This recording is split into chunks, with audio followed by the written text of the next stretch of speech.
Hello everybody and welcome to the TDP YouTube channel. Hi guys and girls, Robbie from TDP here.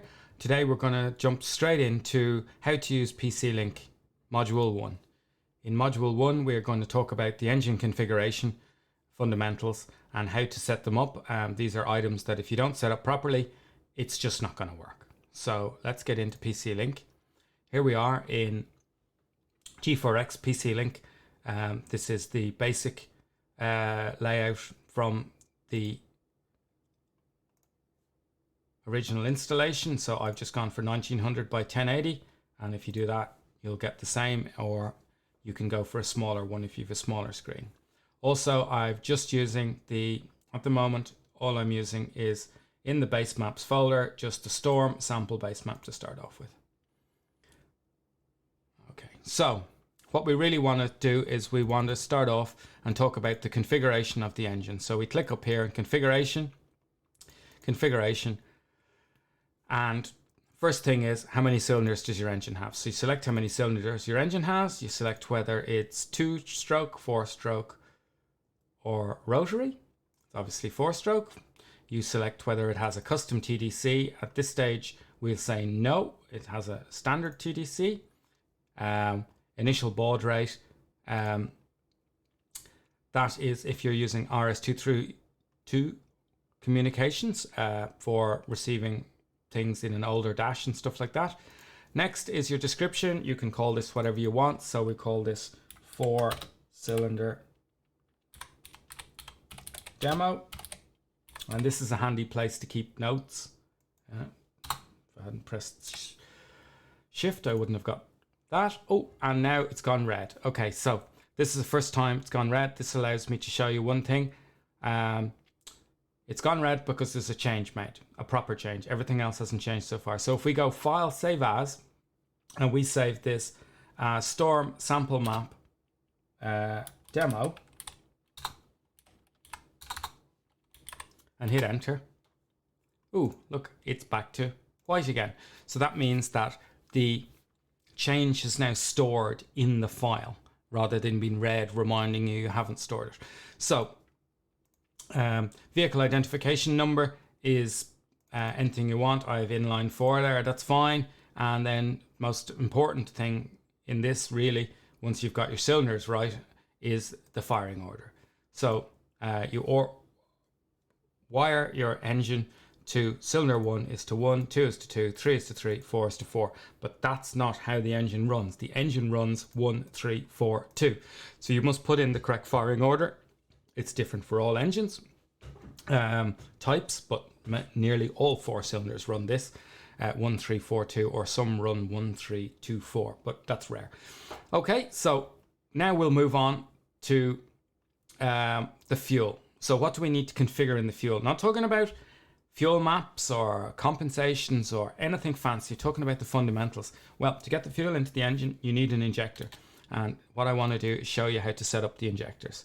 So there are certain ways of setting up the injectors, but first of all, we need to go through the fuel main. This will set up how the injectors work. So you've got injection mode, okay? You've got a choice of injection mode. This is based on the ECU's ability to know whether it's running sequentially or semi-sequentially. In other words, if it has a crankshaft sensor with a camshaft sensor, it can probably run fully sequential. If it's only got a crankshaft sensor, it's not going to know whether it's on cycle 1 or 2, so it may need to run either grouped or semi-sequential. For now, we're going to assume we have a crankshaft sensor and a camshaft sensor like a modern engine and go sequential. The next thing is your fuel equation mode. How does the ECU calculate the pulse width that you want to deliver to your injector? Well, traditional mode is one option, modeled is another, and then modeled multi-fuel is another. For now, we're just going to go with modeled.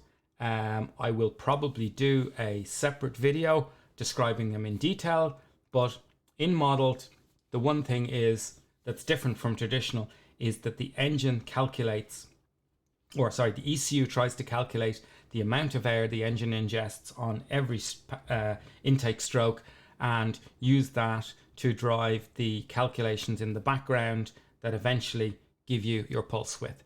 So it is a more modern way of deriving the pulse width to the injector than the traditional mode. And with modern injectors that come with good injector calibration data, it's the best way to go. Now, we're not going to say any more about that. You can choose traditional or modeled. Maybe you'll watch a video I do down the road on which one you should choose, but we've chose modeled for now, so we'll leave it. Equation, load source. Well, you have a choice of manifold absolute pressure, barometric absolute pressure over map absolute pressure crossover, or off. Well, if you turn it off, the modeled equation won't work because it needs to know engine load. So it derives engine load from one of these, one or all of these. So we're going to leave load as map because we're not going to get into some really complicated stuff with barometrics. Okay, then it wants to know your engine capacity in cc's. So I presume you would know your engine capacity, put it in. We're going to say we have 2 liters, or 1996 to be exact. And then we're going to go lambda target overlay. We're going to leave that off for now. We will discuss that later on when we get around talking about how you use lambda sensors, lambda targeting in mapping and ECU. Fuel system type, you have a choice of no fuel pressure correction, which won't really work very well for a modeled equation. Map referenced, where the inlet runner or inlet manifold is connected to the fuel pressure regulator, and the fuel pressure regulator maintains a constant injection pressure across the intake. In other words, if you have an intake sitting at total vacuum, it will basically reduce the fuel pressure by nearly a bar, and if you have 1 bar of boost inside the inlet manifold, it will increase the fuel pressure by about a bar. So you choose this map referenced if you don't have a fuel pressure sensor on the engine, and you can choose returnless if you have a returnless system where the fuel pressure regulator is in the tank of your car and you only have 1 fuel pipe to your rail. So map referenced is the correct one to have for this. Then you must know your base fuel pressure and set it. It's very important for the modeled fuel system. This is correct. So you would need to measure it with an accurate gauge and put in the pressure here. Then you've got fuel density. The figures are given here. Only change this if you actually know a new fuel density from a fuel supplier. Fuel density temperature coefficient. Use the figures link give for the different fuels, because that's probably something that most people won't be able to give you data on easily. And then stoichiometric ratio. Well, always stick with the correct one for your fuel and you can't go wrong. Fuel charge, cooling coefficient. We will touch on this when we're teaching advanced fuel mapping. So for now, you leave it as the advised default. Minimum effective pulse width is the number below which the ECU won't bother injecting because the injector can't do it anyway. Then asynchronous injection. This is to do with acceleration pump fueling. We would advise you turn it on and set the minimum injection at 1 millisecond for now. Okay, so that is that page of fuel main done. And now we move on to injector setup. And injector setup, we have a choice of a dead time table. And what is a dead time? Well, a dead time is a time that you can send current to an injector to ask it to open, but it will take some time mechanically for it to open at a certain voltage, and that is the dead time. So if it takes 2 milliseconds for the injector to open, so from the time you supply electricity current to the injector to the time it starts delivering fuel is 2 milliseconds, well, the dead time would set to be 2 milliseconds. So you have a choice of a 2 or 3D dead time table. If you're not measuring fuel pressure, it would always be probably a 2D table. So then the next thing is fuel fudge factor. Well, this is to do with if you want to get the ECU to log the fuel usage for every literally cycle, count up and tell you exactly how much fuel you're using. You might need to change this ever so slightly if your injector flow data isn't quite right, or you seem to be underestimating or overestimating. but for now we will say 1 to 1 because we're going to assume we've perfectly calibrated injectors. The injector flow rate at a rated pressure is an important one.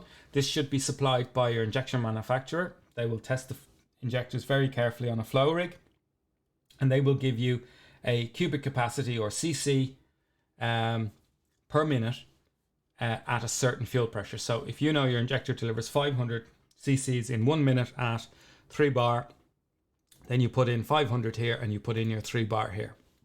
That's very important to have right for the modeled for the modeled fueling. If you don't have some of this, you need to go back and select traditional, but we'll talk about that again.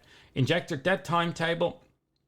That is, as we said, the dead time at the different battery voltages will be supplied by your ECU manufacturer. Put it in. Most important you have it really, because then your engine will run really well when the battery voltage goes up and down with headlights, electric power steering, fans, all sorts of things. So fill that out, and then you have another thing, which is the injector short pulse width adder table.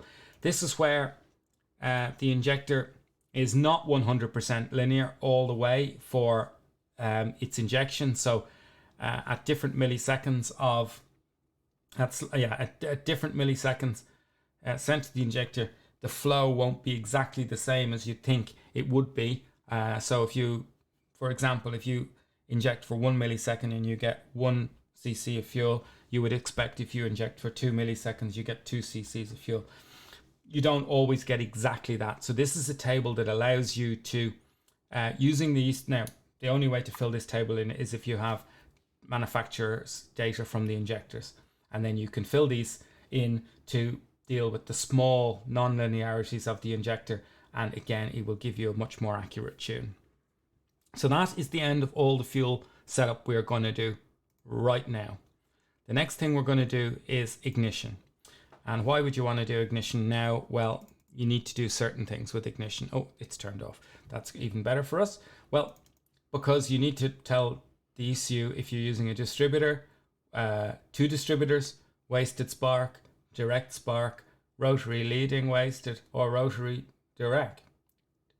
So basically, we're going to go direct spark here. Direct spark means we have 1 coil on each spark plug, so 1 coil per cylinder, or coil on plug, COP, whatever you'd like to call it. Link call it direct spark. The other thing you must know is if your coils are triggered on the falling edge or the rising edge.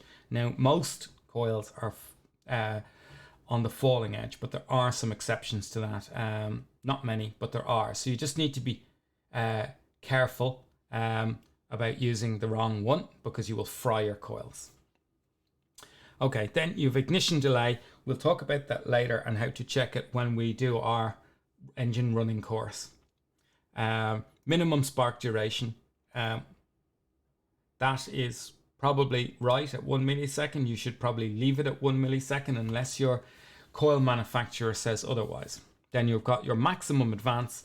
This limits the actual maximum advance that could be put into the ignition table or any of the compensations together to give you a maximum figure. So it's limited to 45 degrees before top dead center. It could be changed to anything you want within reason. Obviously, if you change it to something stupid, your engine won't run, but it can help you limit in cases where compensations as well as high numbers in your table bring you to a figure you just don't want to get to. So we put that in. Okay, and really speaking then, there is only one last thing we want to do now with the ignition is the dwell. Okay, and what is the dwell? Well, the dwell is the amount of time that a coil must charge for. If you undercharge a coil, you might get a slightly weak spark and you might get a misfire on high load, but the coil will be okay. If you overcharge a coil by a significant amount, and we're only talking milliseconds here, so it doesn't take much to get a significant amount. If you charge the coil for too long, you'll overheat the coil and the transistor that's driving the coil, and your coil will have a bit of a meltdown and you will have a failure of the coil, and then you mightn't be able to get anywhere because you might end up If you have a single coil vehicle and you damage it, you won't be able to go home. So you want to get your dwell right. You want to get it so that even over a long period of time, it's not slowly cooking the coil to death. So it's always worth checking manufacturer's data, but there are some sort of rules of thumb. At high battery voltages like 14, 15 volts, where your alternator really shouldn't go, but sometimes you can get to 14.5 volts. Most coil on plug setups, 2.5 milliseconds won't kill them. It's not quite too much.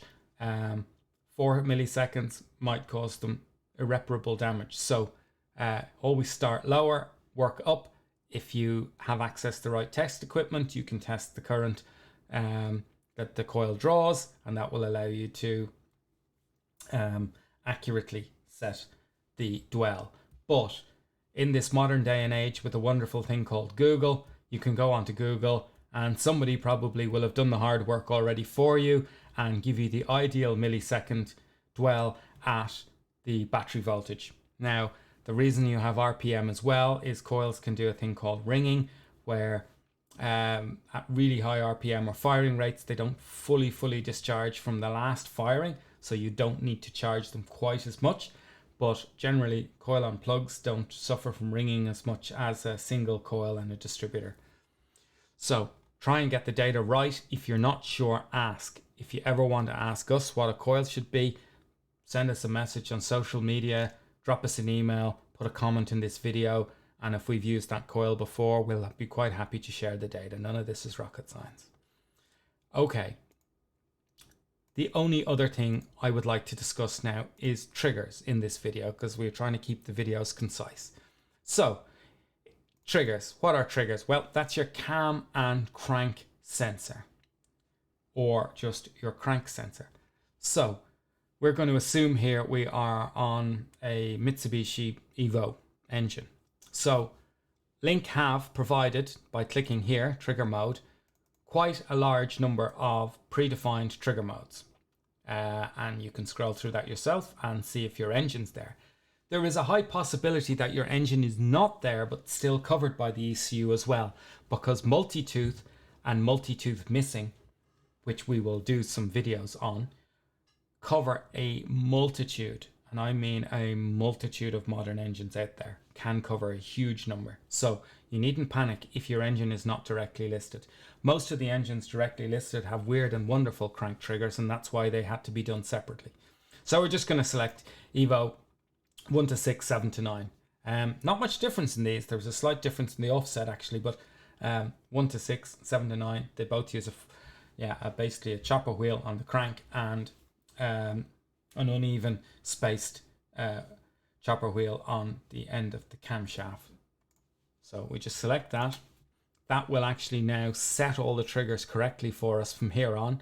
So we've got trigger 1, and settings for trigger 1 are optical hall with a pull up inside on. In other words, it pulls up to 5 volts, and the trigger edge is reading all trigger edges. So it's reading both the falling and the rising edge to give more resolution, because there's very poor resolution on any trigger wheel. And that's all you have to do in trigger 1. And then on trigger 2, basically the same. You just check that it's within what links say. Optical hall, pull up on, all edges again. Then the only last thing is your calibrate. So calibrate is where you set the base timing of the engine. You need to verify with the timing light, and we will discuss this in great detail. Verify with the timing light that when the engine thinks it's firing at exactly top dead center, it is firing at exact top dead center. And if you do not have this correct, if you have this off by 5 degrees here or 5 degrees there or more, the engine might run fine, but you may run into a situation where you think you're safe for the base map to put some load on the engine, but the base map plus an extra 10 degrees ignition timing is actually killing your engine. So it's very important that this is checked very, very carefully. And we will go through this when we get to the actual running an engine with PCLink. At the moment, we're just showing you where to find the fundamentals. So that concludes Module 1, and we hope to see you again soon. If you liked this video and would like to see more like it, please press the subscribe button. And we would like to say thank you very much for watching.